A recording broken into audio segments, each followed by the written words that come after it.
All right, cool. Karen, it's wonderful to meet you. Thank you so much for taking a minute out today. I appreciate it. You're welcome, and thank you for taking some time to talk with me today, Joe. Yeah, absolutely. So let's get into kind of your mantra of get curious, stay connected, live in grace. And before we do that, I want to know living through this pandemic was quite a thing. And now that we're in a new year, 2025, looking back, that was quite a thing. And it really sent a lot of shockwaves through everybody and everything that we did. How much of living through that time period is still in effect now for the way that you live your life and do your work? You know, that's such a good question, Joe. And I think that a lot of us just want to be like, oh, it's over. I want life to get back to normal, but it changed us all. And so for me, living through it, we went through not just in 2020, 21, but even in the years following, a lot of stuff in our family. Frequent illnesses. My husband and I got COVID many times. And it's interesting what the disease will do to your immune system. He already had some food sensitivities, Yeah. but he said, if I get COVID again, after I think the fourth time he had it, he said, if I get COVID again, I won't be able to eat anything because it triggered so much in his immune system. And and so there have been just things that we have had to live through. Also, our older daughter, just she has got some anxiety, and she was at the time in 2019, 2020, she was dating a guy, and the relationship was just abusive. And so the two of them started using really heavy drugs. And so we kind of lost her for a couple of years. She's come back, Yeah. and that's a whole different story Yeah. of her sobriety and everything. But as a result, we have her child that we're raising because we took in her daughter so that her daughter would have somebody safe to live with at the time. I've got my own younger daughter who's now 10.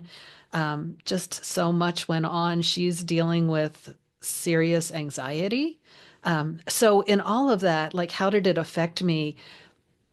I've had to learn to just let myself calm down and be more present for the people in my life instead of like, oh, I just want everything to be normal again. It'll never be the same as it was before.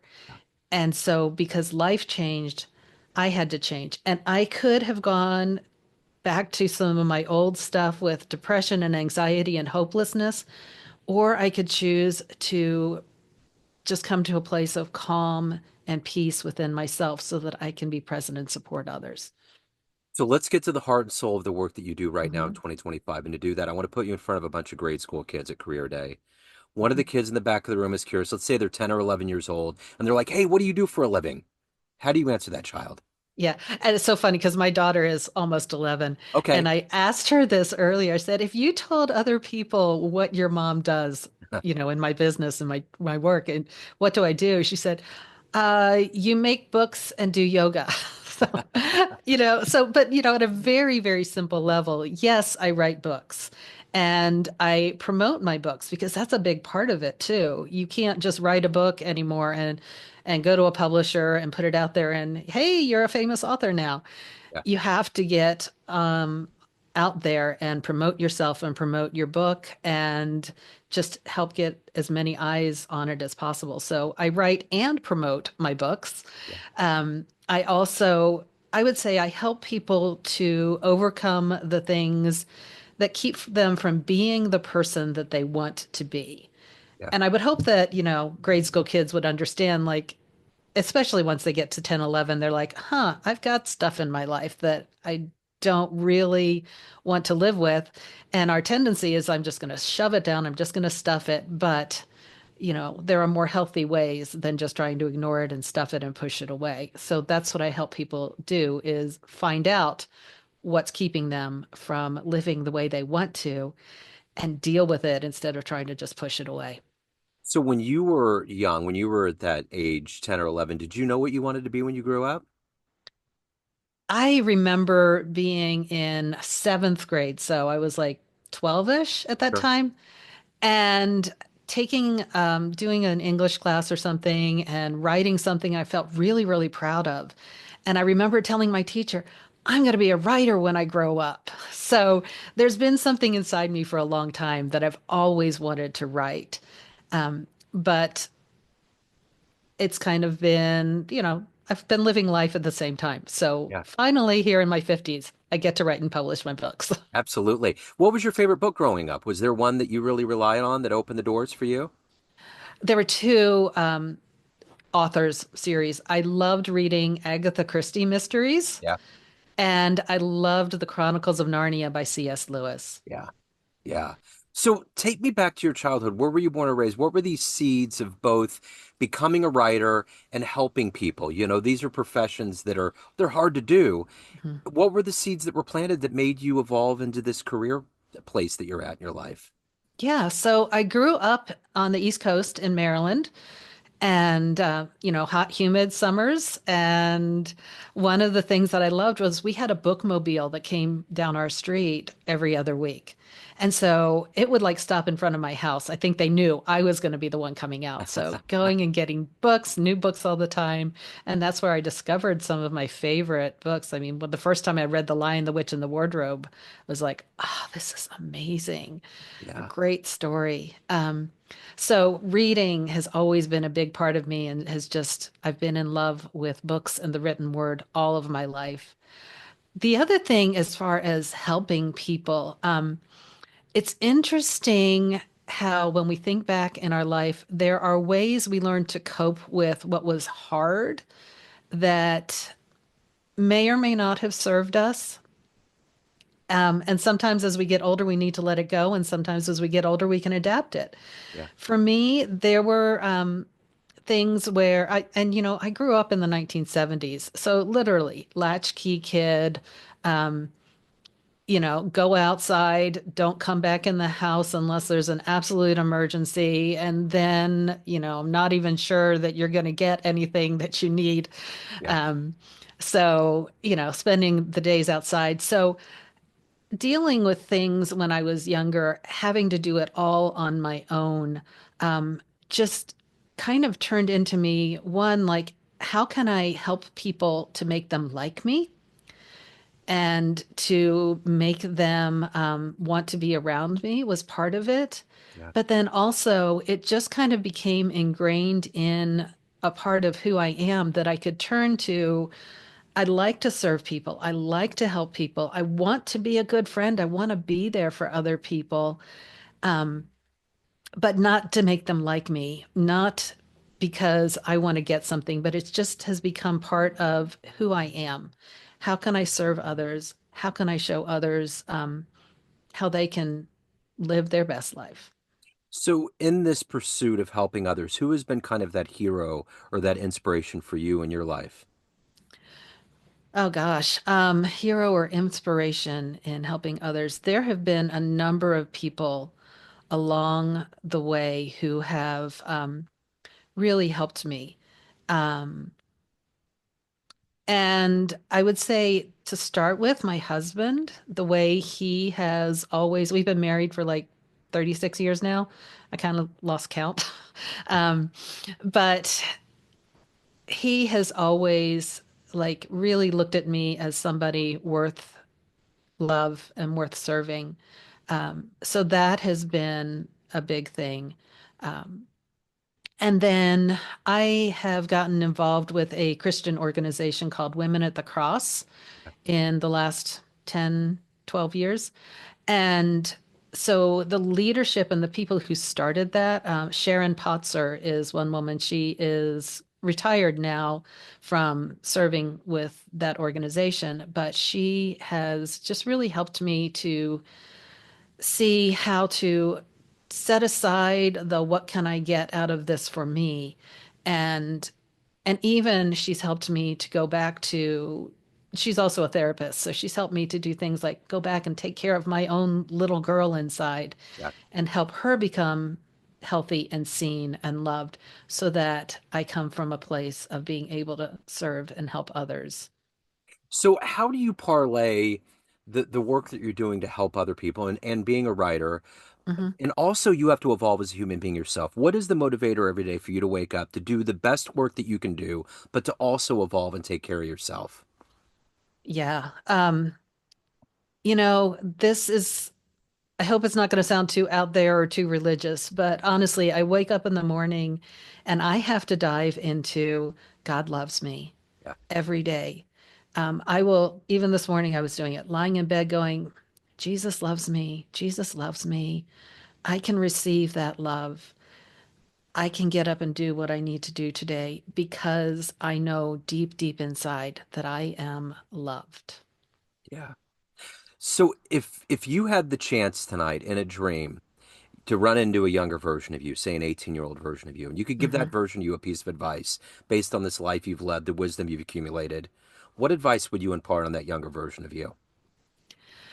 And that was about the time of my life when I really started experiencing some of the depression around 18, 19 years old. And so I think I would tell her, keep going, don't give up.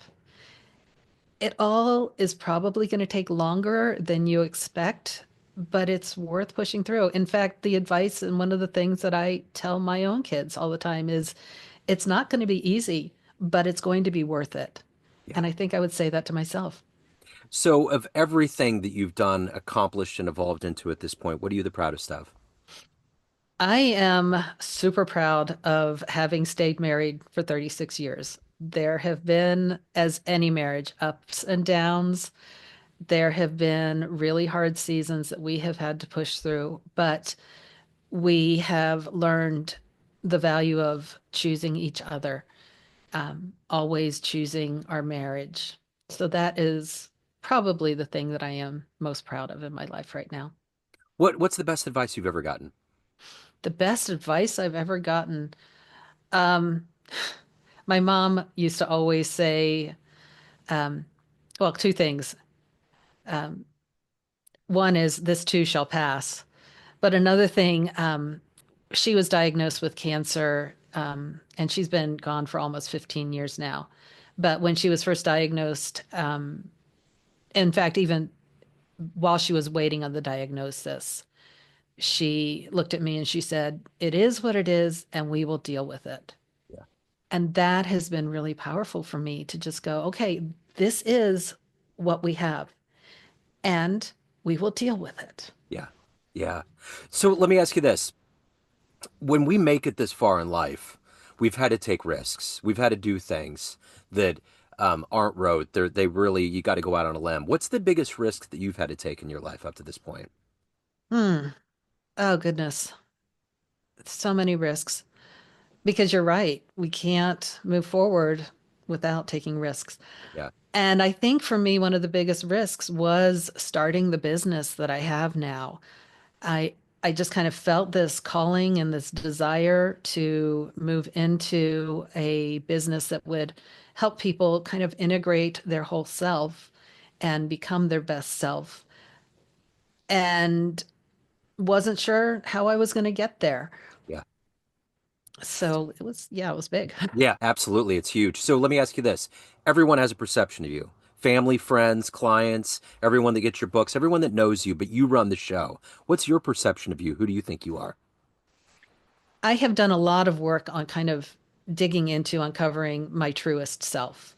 And it's not always how I show up in life because sometimes that's just really hard. But when I am really there, I would say I am wise and I am, even though I'm still not elderly, I would say that I live as an elder for others, the kind of person that people can look up to and find wise counsel and wise direction for living their lives. So, it's interesting. You're doing work on the autism spectrum. My son's 20 and he's been on the spectrum his whole life. And I'm always so appreciative of those out there that are willing to help because it really does. That's a community that really needs a lot of people and a lot of help. So it's wonderful that, and it's crazy because he was born in '04. The numbers of the kids that are on the spectrum is just going, just, I mean, it's like, it used to be like one in several hundred, and now it's like one in like 20 or something like that. So it's becoming much more prevalent in this world now. It really is. Yeah. And it's actually my granddaughter who lives with us, who is on the spectrum. Yeah. And um, and I have some suspicions that her mom and maybe also her uncle, my son, have some of this too. My son's diagnosed with ADHD. Yeah. Um, and it's the kind of thing that sometimes you don't always know what you're seeing, but it's been really, really eye-opening. We originally thought, let's look at whether she has ADHD and get her evaluated for that. And then at one point, my husband listened to, I think, a podcast interview from a woman who was diagnosed in her 60s with autism. And he said, "Oh, a lot of this sounds really familiar, Yep. some of the things we're dealing with." So when we were having her evaluated for ADHD, we said, "Can we also look at autism?" And the psychologist came back and said, "Yeah, yeah, there is some ADHD, but this is really looking like autism." Yeah. And so it's just something that I've been saying for the last couple of years that I think neurodivergent is becoming the new neurotypical. It totally is. It totally is. So if anyone wants to reach out, anyone wants to get your books, they want to hire you, any of the good business, any questions, where can they go? The best place would be my website, KarenADittman.com. Okay. If you go to KarenDittman.com, you're going to get an artist in Texas, but if you put the A in there, you'll find me. I get it. I'm in the Yeah. same boat. Karen, this has been wonderful. Thank you so much for your work. Thank you for your story and time, and have a wonderful new year. Thanks. Happy New Year to you too, Joe. Thank you. I appreciate All it. right.